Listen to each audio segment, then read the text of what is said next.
Often overlooked, many times not even realized that it's part of your engine cooling system, but this is the recirculating water pump on the front of your engine, gasoline or diesel, and you can see the pulley is belt driven. This bolts into the front of the engine and it recirculates the antifreeze through the engine block, out through the heat exchanger, and back into the engine block again. So it's recirculating, also known as a closed loop system. But how do you know if this pump is failing? The easiest way is to look at the bottom down there at 6 o'clock. Okay, see that hole right there?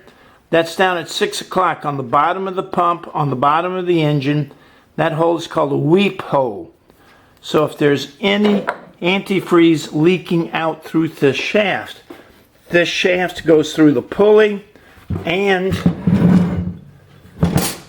it goes through this impeller here. So that shaft is the same shaft that goes all the way through, and it's got a waterproof seal, and if that seal is starting to leak, it will leak out through that weep hole.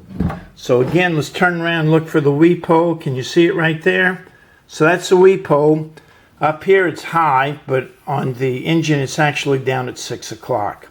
So if you want to learn more about your engine, DIY items that you, the boat owner, can do without a mechanic's skill, join us in Florida, February 2025 for our Introduction to Boat Systems class. We also have a Cruising Fundamentals on Friday, Saturday. Any questions about boating or cruising, ask Captain Chris or come on down to Vero Beach, Florida, February 2025.